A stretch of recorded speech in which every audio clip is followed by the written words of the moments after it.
Welcome back to movie multiverse. இன்னைக்கு நம்ம ஒரு சயின்ஸ் ஃபிக்ஷன் ஃபேண்டசி படம் தான் பார்க்க போறோம். இந்த படம் ஒரு ஃபீல் குட் படம் மாதிரி தான் தெரியும். பட் இந்த படத்தை பார்த்தா உங்க மனசு லைட்டா பாரம் ஆயிடும். பாதி படம் செம்மையா ஜாலியா போகும். பட் மீதி படம் வச்சா இப்படியே இருந்துச்சு சோகமா போகுதுங்கிற மாதிரி தெரியும். இந்த படத்தோட பேரு எட்வர்டு சிசரான்ஸ். இனிமே நம்ம கதைக்குள்ள போயிடலாம். படத்தோட ஸ்டார்டிங்லேயே ஒரு குட்டி பொண்ணு அவ பாட்டிக்கிட்ட ஏன் பனி பெய்யுது, பனி எங்கிருந்து வருதுன்னு கேட்கறா. அது ஒரு பெரிய கதைன்னு சொன்னதுக்கு பரவாயில்ல அந்த கதையை சொல்லுங்கன்னு சொல்றா. இந்த கதை கத்திரிக்கோள்ல இருந்து ஆரம்பிக்குது. உலகத்துல நிறைய வகையான கத்திரிக்கோள்கள் உண்டு.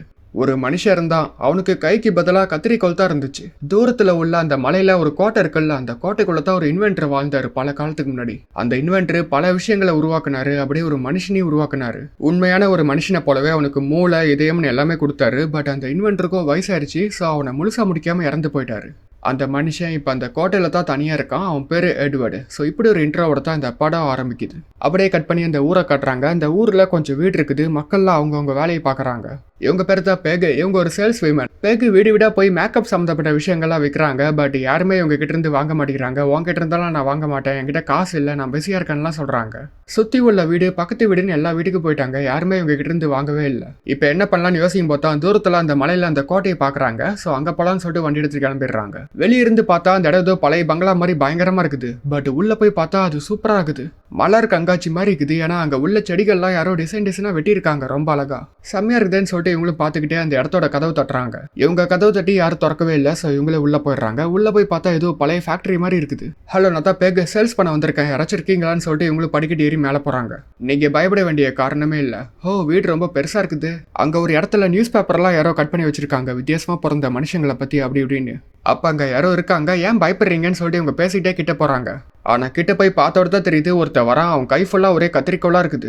இதை பார்த்து இவங்க பயந்து நான் போறேன்னு சொல்லிட்டு போகும்போது போவாதீங்கன்னு சொல்றான் இவன். உனக்கு என்னாச்சு அப்படின்னு கேட்டா என்ன முழுசா முடிக்கல அப்படின்னு சொல்றான் இவன். சரி கிட்ட வராத, உன் கையே இப்படித்தானா, உங்க அம்மா எங்க, உங்க அப்பா எங்கன்னு கேட்டதுக்கு அவரு எந்திரிக்கலன்னு சொல்றான். தனியா தான் நீ இங்க வாழ்றியான்னு இவங்க கேட்கறாங்க. அப்புறம் இவன் மூஞ்ச பார்த்தா ஒரே காயமா இருக்குது. ஏன்னா இவனே தெரியாம கத்திரிக்கோளை வச்சு கிரிக்குவான். சரி நீ உன் காயத்துக்கு லைட்டா மருந்து வச்சு உன் பேர் என்னன்னு கேட்டா எட்வர்டுன்னு சொல்றான். எட்வர்டு பேசாம நீ வீட்டுக்கு வந்துருன்னு சொல்லிட்டு இவனை வீட்டுக்கு கூட்டிட்டு போறாங்க. இவங்க இவனும் செம ஜாலியா வண்டியில் ஏறி இவங்க கூட போறான். அப்பப்போ சந்தோஷத்துல கையை வர நீட்டுறான். வெளி உலகத்தை பார்த்து இவன் ரொம்ப எக்ஸைட் ஆயிடுறான். ஏன்னா இப்பதான் ஃபர்ஸ்ட் வெளியவே வரான். அக்கம் பக்கத்து வீட்டுக்காரங்களா இதை பார்த்துட்டு அவங்களுக்குள்ளேயே ஃபோன் பண்ணி பேசிக்கிறாங்க. பெகு யாரையோ கூப்பிட்டு வந்திருக்கா, அது யாருன்னு தெரியல அப்படின்னு பேசிக்கிறாங்க. எட்வர்டு, இதுதான் என் வீடு, வீட்டுக்கு வா போய் சாப்பிடலாம். இதுதான் முன் கதவு, இதை திறந்து தான் வீட்டுக்குள்ள போனேன்னு சொல்லி கூட்டிட்டு போறாங்க. உள்ள போய் எல்லாத்தையும் ஆச்சரியமா பாக்குறான் இவன். இதுதான் லிவிங் ரூம், பின்னாடி பெட்ரூம் இருக்கு. போட்டோஸ் எல்லாம் பாக்குறியா, இவரு தான் என் ஹஸ்பண்ட் பில், பவுலிங் சாம்பியன். பவுலிங்னா என்னன்னு தெரியுமா, இவன் தெரியாம முழிக்கிறான். இது என் பையன் கெவின், ஃபிஷிங் பண்றாங்க. கொஞ்சம் டல்லா இருக்கான், ஏன்னா மீன் மாட்டவே இல்லை அன்னைக்கு. அண்ட் இது என் பொண்ணு கிம், மலைகள்ல கேம்பிங் பண்றா, கொஞ்ச நாள் கழிச்சு வந்துருவா. கிம்மை பார்த்தோன்னே எட்வர்டுக்கு பிடிச்சு போயிடுச்சு. அப்படியே குறுகுறுன்னு பாக்குறான். சோ இதுதான் என் ஃபேமிலி, இது கிச்சன், அது பெட்ரூம். என் ஹஸ்பண்ட் ட்ரெஸ் உனக்கு கரெக்டா இருக்குன்னு சொல்லிட்டு ட்ரெஸ் கொடுக்குறாங்க. அப்ப யாரோ கால் பண்றாங்க. சரி நீ கிம்மோட ரூமுக்கு போய் இந்த ட்ரெஸ்ஸை போட்டுக்கோன்னு சொல்லிட்டு இவங்க ஃபோன் பேச போயிடுறாங்க. எட்வர்டு மறுபடியும் ஆச்சரியமா ரூம் எல்லாம் பாக்குறான். இப்பதான் ஃபர்ஸ்ட் டைமா கண்ணாடி பாக்குறான். கண்ணாடி பார்த்து தெரியாம அவன் மூஞ்சக்கி இருக்கிறான். அப்புறம் மெத்தை தொட்டு பாக்குறான். அது கொலகொலன்னு ஆடுது. குத்தி பார்த்தா உள்ள இருந்து தண்ணி வருது. தண்ணியை தலைவாணி வச்சு அடைச்சிட்டு இவங்க கொடுத்த ட்ரெஸ்ஸை போடுறான். ஃபர்ஸ்ட் பேண்ட்டை போலான்னு பார்த்தா கஷ்டமா இருக்குது. அப்புறம் கத்திரிக்கோள லேசா பிடிச்சு அப்படியே மாட்டுறான்.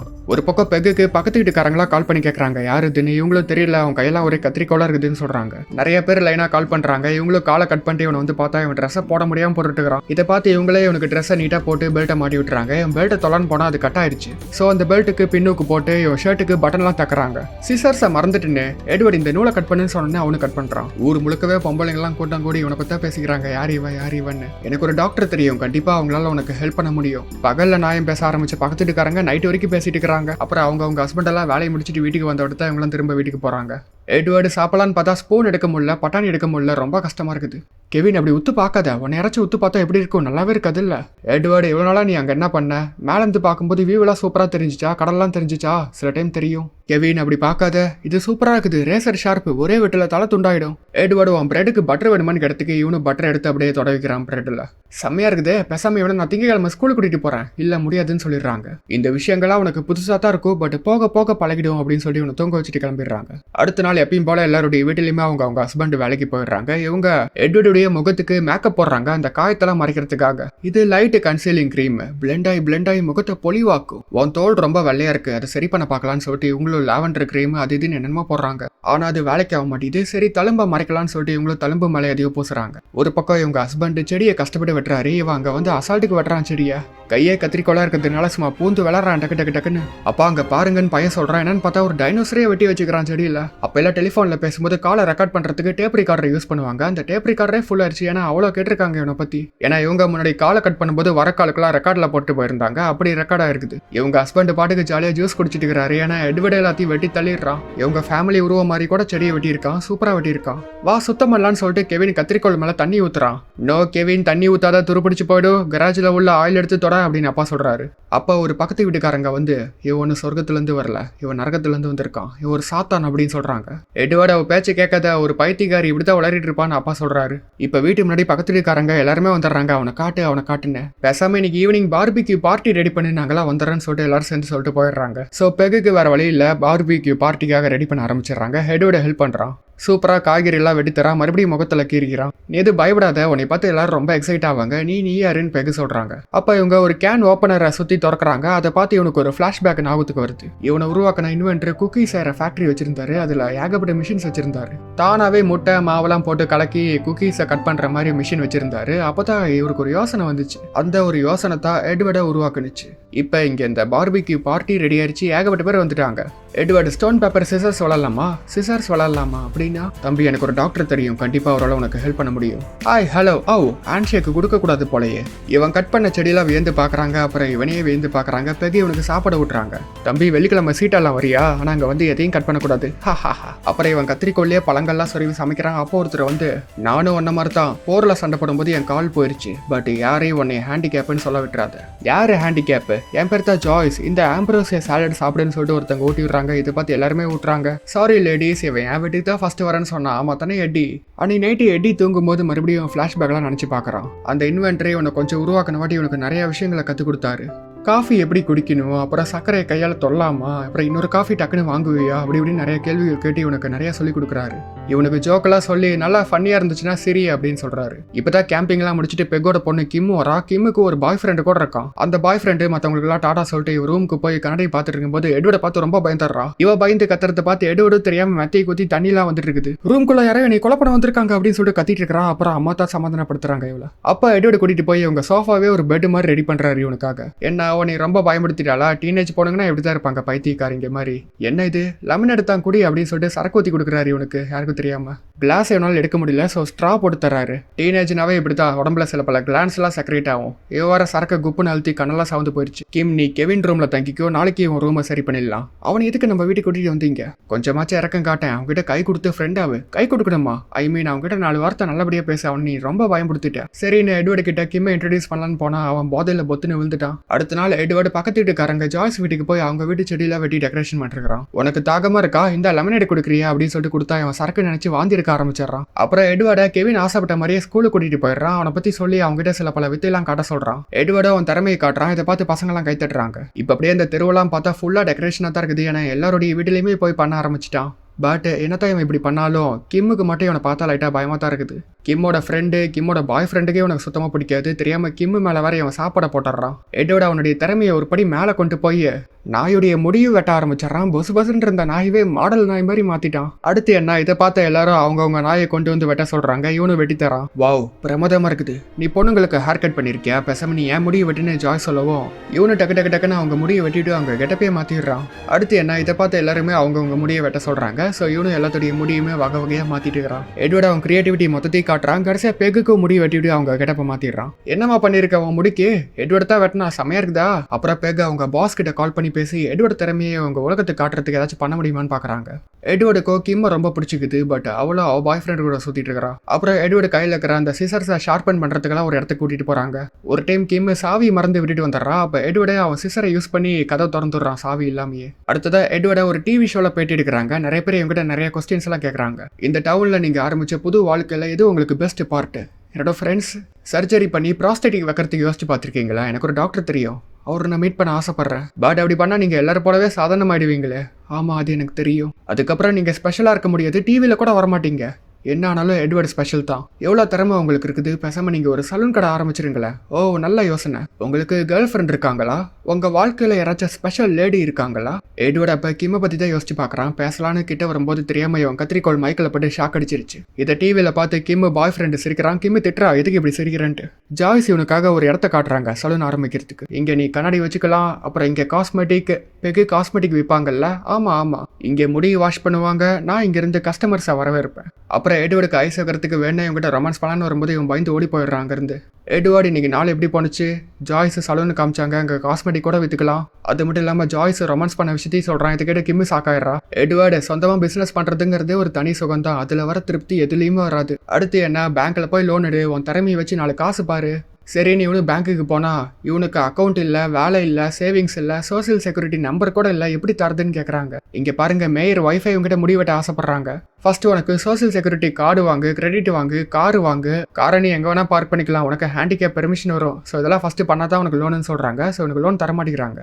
எட்வர்டு இது ஒன்று உனக்கு முடிவில்லை, கடை வைக்கிறதுக்கு எப்படியாச்சும் பணத்தை ஏற்பாடு பண்ணிடலாம். ஒரு பக்கம் கிம்மோட பாய் ஃப்ரெண்டுக்கு அவன் ஆசைப்பட்ட மாதிரி அவன் அப்பா கார் வாங்கி தர மாட்டேங்கிறாரு. ஸோ இவன் வீட்டிலேயே அவன் அப்பாக்கே தெரியாமல் திருடலான்னு பிளான் பண்ணுறான். சாவி எங்கள் அப்பா கிட்ட இருக்கும், எடுக்கிறது கஷ்டம், பேசாமல் இந்த கத்திரிக்கோள் கைனை கூட்டிகிட்டு போய் ஈஸியாக திருட்டிட்டு வந்துடலாம் அப்படின்னு சொல்கிறான். ஸ்டார்டிங்கில் இந்த ஐடியாவுக்கு கிம் ஒத்துக்கவே இல்லை, அப்புறம் இவன் வற்புறுத்தி ஒத்துக்க வச்சிடறான். ஸோ இப்போ கிம்மோட பாய் ஃப்ரெண்ட் எட்வர்டு கிட்ட என் பொருளை ஒரு தாட்டையை போட்டான், அவன் வீடு இதுதான் அப்படின்னு சொல்லிட்டு போய் சொல்லி இவன் வீட்டுக்கே கூட்டிட்டு போறான் திருடுறதுக்கு. யார் திருந்தாங்களோ அவங்க அப்பா அம்மா கிட்டே கேட்டு வாங்க வேண்டித்தானே. கிம்மு கிட்ட நீ இது பண்றேன்னு சொல்லிட்டேன், ஸோ கண்டிப்பா பண்ணித்தாகணும்னு சொல்லிட்டு அவனை கூட்டு போயிடுறான். எட்வர்டுக்கு இவன் வீட்டிலே தான் திருட சொல்றான்னு சுத்தமா தெரியாது. அவனும் ஹெல்ப் பண்றான், சாவி இல்லாமே கதவுலாம் ஓப்பன் பண்ணி. பட் உள்ள அலாரம் ட்ராப்லாம் இருக்குது. எட்வர்டு உள்ள மாட்டிக்கிறான், இவங்கள விட்டுட்டே போயிடுறாங்க. கிம் எவ்வளோ சொல்றான் எப்படி இவனை இங்கே விட்டுட்டு வரதுன்னு. பட் அந்த பாய் ஃப்ரெண்டு கிம் இழுத்துட்டு போயிடுறான். ஸோ எட்வர்டு நல்லா மாட்டிட்டான். போலீஸ் எல்லாம் அங்கே வந்துடுறாங்க. நீ உள்ள இருக்கன்னு தெரியும், சிஸ்டம் டீஆக்டிவேட் பண்றோம், சரண்டர் ஆகிடு. அது ஓ வீடு தானே, அவனை அரெஸ்ட் பண்ண மாட்டாங்க, வா திருப்பி போலான்னு சொல்லி கூப்பிட்டதுக்கு அவன் வரமாட்டேங்கிறான். எங்க அப்பாவுக்கு தெரிஞ்சு அவ்வளோதான் சொல்றான். கையை மேலே தூக்கிட்டு வெளியே வா. கையில் என்ன வச்சிருக்கான்? கத்தி போல.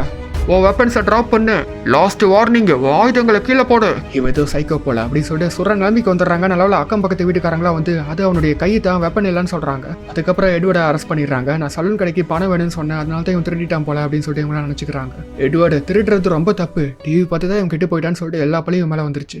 ஒரு டாக்டர் இவனை டெஸ்ட் பண்ணி பார்த்துட்டு இவன் வருஷ கணக்காக தனியாக இருந்திருக்கான், எது நல்லது கெடுதுன்னு தெரியாது, அது மட்டும் இல்லாமல் இவன் திறமசாலி, ஸோ வார்னிங் மட்டும் கொடுத்து அனுப்பிச்சிருங்கன்னு சொல்றாரு. போலீஸும் தம்பி இனிமே எனக்கு வேலை வைக்காத, உடனே நீயே பார்த்துக்கோன்னு சொல்லி அனுப்பி வைக்கிறாரு. எல்லாமே இப்ப தலைகீழ ஆயிடுச்சு. அக்கம் பக்கத்து வீட்டுக்காரங்களா இவனை பத்தி தப்பு தப்பா பேச ஆரம்பிச்சிடறாங்க. நம்ம வீட்டிலேயே அவன் திருநாள் திருடுவான், அவனுக்குள்ள சாத்தான்னு இருக்குது. வீட்டுக்கு முன்னாடி பிரஸ்ல வர வந்துடுறாங்க. பேக அப்படியே அசம உள்ள கூட்டு போயிடுறாங்க. இவனு கிம்மோ இவன் கிட்ட வந்து என் பாய் ஃப்ரெண்டு கிட்ட திரும்ப போலான்னு சொன்னா அவன் தான் கேட்கவே இல்லை. நான் தான் அவனை கூட்டிட்டு போனேன்னு சொல்லாம இருந்ததுக்கு ரொம்ப தேங்க்யூ, யூர் வெல்கம். நம்ம திருட போனது என் பாய் ஃப்ரெண்டு விடுன்னு உனக்கு இப்ப தெரியல, எனக்கு அது முன்னாடியே தெரியும். தெரிஞ்சு எதுக்கு திருட வந்த? ஏன்னா நீ ஆசைப்பட்ட அதுக்காக. அப்ப அங்க கிம்மோட பாய் ஃப்ரெண்ட் வரான். அவனை பார்த்தாலே உனக்கு செம்ம காண்டாவது. கிம் அவங்க கிட்ட எல்லாத்தையும் உண்மையை சொல்லணும்னு சொன்னதுக்கு நீ தானே பண்ண அப்படின்னு சொல்றான். இவன் எட்வர்டு இங்க கோவத்துல செவுத்தெல்லாம் போட்டு கீறிட்டு இருக்கிறான். எட்வர்டு நீ கீறினதை ஈஸியா சரி செஞ்சிடலாம், பட் உன் மேல இந்த நம்பிக்கை குறையுது. ஓகே எட்வர்டு, நீ இப்ப ரோட்ல போகும்போது சூட்கேஸ் ஃபுல்லா பணம் இருக்குது, என்ன பண்ணுவ? ஆப்ஷன் ஏ, பணத்தை நீயே வச்சுக்குவ.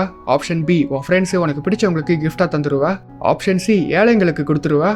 ஆப்ஷன் டி, போலீஸ் கிட்ட ஒப்படைச்சிருவ. சொல்ல எட்வர்டு, என்ன பண்ணுவ? பிடிச்சவங்களுக்கு தரணுமா? நோ எட்வர்டு, அது நல்ல விஷயமா இருந்தாலும் அப்படி பண்ணக்கூடாது. நீ போலீஸ் கிட்ட ஒப்படைக்கணும் அந்த பணத்தை. காய்ஸ், இவன் அன்பான விஷயத்தை பத்தி தானே சொல்றான். நடுவில் நீ குழப்பாத, அன்பை பத்தி பேசல, நல்லது கெட்டதை பத்தி பேசுறோம். இப்ப எட்வர்டு இந்த மாதிரி கீறின விஷயங்கள்லாம் அக்கம் பக்கத்துக்கு தெரிஞ்சிருச்சு. மறுபடியும் நியாயம் பேச ஆரம்பிச்சிடுறாங்க. ஜாய்ஸ் அவங்க பண்ண தப்ப மறைக்கிறதுக்காக இவன் தான் என்னை ஹராஸ் பண்ணான்னு சொல்லிட்டு எக்ஸ்ட்ராவா பழி போடுறாங்க. பிறகு கிறிஸ்மஸ் பார்ட்டிக்காக எல்லாத்தையும் அவங்க வீட்டுக்கு கூப்பிட்டாங்க. பட் யாரும் போகக்கூடாதுன்னு முடிவெடுத்துறாங்க. ஸோ அந்த கிறிஸ்மஸ் பார்ட்டிக்காக இவங்களாம் ரெடி பண்றாங்க. இவங்க வீட்டில் பிறகு ஆல்ரெடி 2 டைம் கட்டிங் பண்ணியிருந்தாங்க. இப்போ இன்னொரு டைம் கட் பண்றாங்க ஹேரை. கண்டிப்பா இந்த பார்ட்டி வச்சே ஆகணுமா? பழையபடி எல்லா விஷயத்தையும் சகஜமா கொண்டு வர இந்த பார்ட்டி வச்சுதான் ஆகணும். வெளியே அப்ப பனி மாதிரி பெய்யுது. என்னன்னு போய் பார்த்தா எட்வர்டு ஒரு சிலையவே செதுக்கிட்டு இருக்கிறான், ஐஸ் சிலைய. இதை பார்த்து கிம்முக்கு செம்ம சந்தோஷமா இருக்குது. அப்படியே சுத்திக்கிட்டே பனியை பார்த்துக்கிட்டே கிட்ட போறா. அப்ப எட்வர்டு தெரியாம கிம்முடைய கையை கழிச்சிடறான். இது அந்த பாய் ஃப்ரெண்ட் வேற பாத்துறான். ஒன்னும் இல்ல, சின்ன ஸ்கிராட்ச் தான் சொல்ல வந்து பெரிய பிரச்சனை பண்ண ஆரம்பிச்சிடறான். டாக்டர் கூப்பிடுங்க, கிம்முடைய கையை கழிச்சிட்டான், இங்கிருந்து ஓடி போடா ஃபர்ஸ்ட். ஸோ எட்வர்டும் அங்கிருந்து போயிடுறான். கிம்மு பயங்கரமா திட்டுறா, அது அவன் தப்பு இல்லைன்னு தெரிஞ்சு வேணா நீ பண்ணிருக்க, இங்கிருந்து போ, அவனை இனிமேட்டு நான் காதலிக்கல. அவனுக்காக என்கிட்ட சண்டை போடுறியா? ஒரு மனுஷன் கூட கிடையாது, இங்கிருந்து போ. அப்பா எட்வர்டை கண்டுபிடிக்கணும். சரி நான் பாத்துக்கிறேன், நீங்க போங்கன்னு சொல்றாரு. எட்வர்டு கோவத்துல அவன் போட்டு அந்த ட்ரெஸ் எல்லாம் கிழிச்சிட்டு அவன் உருவாக்கின எல்லா விஷயத்தையும் அழிக்க ஆரம்பிச்சிடறான். இதை பார்த்த ஒருத்தவங்க போலீஸை கூப்பிட்டுறாங்க. கார் டயர் எல்லாம் பஞ்சர் பண்றான். ஒருத்தவங்க இவன் அடிக்கடி சாத்தான் சொல்லுவாங்கல்ல, அவங்க வீட்டு செடியை வேணே சாத்தான் மாதிரியே பண்ணிடுறான். போலீஸும் இங்க வந்துட்டாரு. அந்த கத்திரிக்கோள் வச்சுக்கிற பையன் எங்கன்னு கேட்கறாரு. நம்ம கூட சந்தோஷமா வாழுவான் தான் எட்வர்டை கூட்டிட்டு வந்தேன், ஆனா இப்படி ஆயிடுச்சு. அவனுக்கு என்ன ஆகுமோ, நமக்கெல்லாம் என்ன ஆகுமோ? பேசாம அவன் வந்த இடத்துக்கே பொறுத்தா நல்லது, அங்க அவன் சேஃபா இருப்பான், நாமளும் சகஜ வாழ்க்கைக்கு திரும்புவோம். அவ எங்கேயுமே இல்ல. கார்ல தேடலாம் வாங்க. ஆமா கெவின் எங்க? அவன் மேக்ஸ் வீட்டுக்கு போயிட்டான். கிம் நீ இங்கே வீட்டுக்கு யாராச்சும் வந்தா பாத்துக்கோன்னு சொல்லிட்டு இவங்க போயிடுறாங்க. எட்வர்ட் இங்க தான் சோகத்துல உட்காந்துட்டு இருக்கா. பக்கத்துல ஒரு நாய் வருது. நாய் கண்ணை மறைச்சிருந்த முடியை வெட்டி விடுறான். போலீஸ் வர அப்ப வராங்களா, இவன் திரும்ப வீட்டுக்கே போயிடுறான். உனக்கு ஒன்னும் ஆவலியே, எங்க எல்லாரும் என்னை ஹக் பண்ணிக்கோ அப்படின்னு இவன் சொல்கிறா. பட் இவன் என்னால் முடியாதுன்னு சொல்லி எங்கள் ஓரமாக போய் நின்றுக்கிறான். அப்போ கிம்மே வந்து இவனை ஹக் பண்ணுறா. இப்போ தான் அந்த இன்வென்டரி எப்படி சேர்த்தாங்கன்னு காட்டுறாங்க. இன்வென்டரி இவனுக்காக செட் பண்ணுறதுக்கு கிறிஸ்மஸ் பரிசாக கை எடுத்துகிட்டு வந்தார். அதையும் ஆசையாக பார்த்தான். பட் அந்த கையை இவனுக்கு செட் பண்ணுறதுக்குள்ளே அவர் வயசாக இறந்து போயிடுறாரு. ஸோ கை இவனுக்கு கிடைக்கல. இன்வென்டரி இவன் தொல்லான்னு போகும்போது அவர் மூஞ்சில் ரத்தம் வருது. இவன் கத்திப்பட்டு அப்புறம் இவன் யாரையுமே தொடரதில்ல. எட்வர்ட் ஒரு ஃபேக்ட்ரி ரோபோட், அவனை தான் மனுஷனாக மாற்றினாரு கொஞ்சமாக. பட் கையை மட்டும் மாற்றாமல் இறந்து போயிட்டாரு. கெவின் அவன் ஃப்ரெண்டு மேக்ஸ் வீட்டுக்கு போயிட்டு வரும்போது அந்த மிலிட்ரிக்காரு அந்த பைத்தியக்காரனை பிடிச்சாச்சா அப்படின்னு கேட்குறாரு. அவன் தெரியலன்னு சொல்லிட்டு வந்துடுறான். ஒரு பக்கம் இங்கே கிம்மோட பாய் ஃப்ரெண்ட் அவன் ஃப்ரெண்டு கிட்ட என்னை கிம்மு வீட்டுக்கு கூட்டிட்டு போன்னு சொல்கிறான். எனக்கு செம போதையாக இருக்குது, ஓட்ட முடியாதுன்னு சொன்னதுக்கு பரவாயில்ல ஓட்டுன்னு சொல்லி வற்புறுத்துறான். இவனு ஓட்ட போய் தெரியாம கெவின் மேலே மோதிருப்பான் வண்டியை. இதை பார்த்து எட்வர்ட் டக்குன்னு கெவினை காப்பாற்றுறான். அப்படி காப்பாற்றும் போது அந்த கத்தியில இவன் மேலே படுது. இதை பார்த்து அக்கம் பக்கத்து வீட்டுக்காரங்க இவன் தான் ஏதோ பண்ணுறான்னு சொல்லி தடுக்க வந்து அவங்க மேலேயே காயமாயிருது. ஸோ பெரிய பிரச்சனை ஆயிடுச்சு. பேகு அங்கே வந்து எட்வர்ட் வீட்டுக்கு வா போலான்னு சொல்லி கூப்பிடுறாங்க. அப்போ அங்கே கிம் பாய் ஃப்ரெண்டோட வந்து இவனை அடிச்சு போட ஆரம்பிச்சிடறான். இவன் பிளாக் பண்ண போய் அவன் மேலேயும் தெரியாம காயமாயிருச்சு. போலீஸ் வந்துடுறாங்க. இங்க இருந்து ஓடுன்னு கிம்மு சொல்றா. இவனு ஓட ஆரம்பிச்சிடறான். கெவினுக்கு ஒன்னும் ஆகல, ஸ்கிராட்ச் தான். எட்வர்ட் ஒன்னும் பண்ணாதீங்க விட்டுருங்கன்னு சொல்ல இவங்களாம் சேஸ் பண்ணிட்டு போறாங்க. அவனு கடைசியா எட்வர்ட் அவன் எங்கிருந்து வந்தானோ அங்கேயே திரும்ப போயிடுறான். போலீஸ் அவ்வளோதான் எல்லாம் முடிஞ்சிச்சுன்னு சொல்லிட்டு போயிடுறாரு. ஆனா மக்கள் சும்மா விரதா இல்ல. கிம்மு அந்த கோட்டைக்குள்ள போய் எட்வர்ட பாக்குறான். கெவின் நான் காயப்படுத்திட்டேன்னா இல்ல அவனுக்கு ஒன்னும் ஆகல, அவன் லைட்டா பயந்துதான் இருக்கிறான். நீ செத்துருவன்னு எனக்கு ரொம்ப பயமாயிருச்சு, சாவத்தா போறான்னு சொல்லிட்டு அந்த பாய் ஃப்ரெண்ட் வேற கன் எடுத்துட்டு வந்துடுறான். பாய் ஃப்ரெண்டை கிம்மு போய் தடுக்கிறா. அப்ப மேல இந்த சீலிங் வேற எட்வர்ட் மேலே விழுது இவன் சுட்டு. அதுக்கப்புறம் இவன் எட்வர்ட் போட்டு அடிக்கும் போது கிம்மை இவன் அடிச்சு போட்டு எட்வர்டுடைய அந்த கத்திரிக்கோள் எடுத்து இதோட நிறுத்திக்கோ இல்லை நானே உன்னை கொன்றுன்னு சொல்றான். பட் அப்பயே அவன் சண்டை போடுறான். கடைசியா கிம்மை காப்பாத்துறதுக்காக எட்வர்டே அவனை குத்திடுறான். இவன் ஜன்னல் உடச்சிட்டு விழுந்து செத்து போயிடுறான். Edward good bye I love யூன்னு சொல்லிட்டு அங்கிருந்து ஒரு போலியான சிசர் ஹேண்ட் எடுத்துட்டு வந்து ரெண்டு பேரும் மாற்றி சண்டை போட்டு செத்து போயிட்டாங்க அப்படின்னு சொல்லிட்டு அந்த போலியான கையை காட்டுறா. ஸோ மக்கள்லாம் அங்கேருந்து போயிடுறாங்க. அதுக்கப்புறம் அவன் எட்வர்டை திரும்ப பார்க்கவே இல்லை. அவள் பார்க்கவே இல்லைன்னு உங்களுக்கு எப்படி தெரியும்? ஏன்னா அந்த கிம்மே இவங்க தான். நீங்கள் அவனை இப்போ கூட போய் பார்க்கலாம்ல, எனக்கு இப்போ வயசாயிருச்சு. அவன் எப்படி ஞாபகம் வச்சானோ அதே மாதிரி ஞாபகம் வச்சுக்கிட்டோம். எட்வர்ட் இன்னும் சாவலன்னு உங்களுக்கு எப்படி தெரியும்? எனக்கு தெரியாது, ஆனால் நம்புறேன். அவள் இங்கே வரத்து மாதிரி இங்கே பனிப்பொழிவே இல்லை. ஆனால் வந்துட்டு போன வாட்டி இப்போ வரைக்கும் பனிப்பொழிவு போயிடுது அப்படின்னா அவன் அங்கே இன்னமும் இருக்கான்னு தான் அர்த்தம். இப்போ கூட நான் இந்த பனியில் டான்ஸ் ஆடுவேன். கிம் சொன்ன மாதிரியே எட்வர்ட் அங்கே தான் இருக்கான். ஐஸ் இலைகளை செதுக்கிட்டு இருக்கிறான். செய்யாத குற்றத்துக்கு பழியாக்கிறதுங்கிறது தான் இருக்கலையே கொடுமையான விஷயம். அந்த மாதிரி எல்லாத்துக்குமே கண்டிப்பாக ஒரு டைமாச்சும் நடந்திருக்கும். எனக்கும் நிறைய டைம் நடந்திருக்குது. ஸோ அதனால தான் இந்த படத்தை பார்த்து முடிக்கும்போது என் மனசு ரொம்ப பாரமாயிருச்சு. உங்களுக்கு இந்த படம் எப்படி இருந்துச்சுன்னு சொல்லுங்கள்.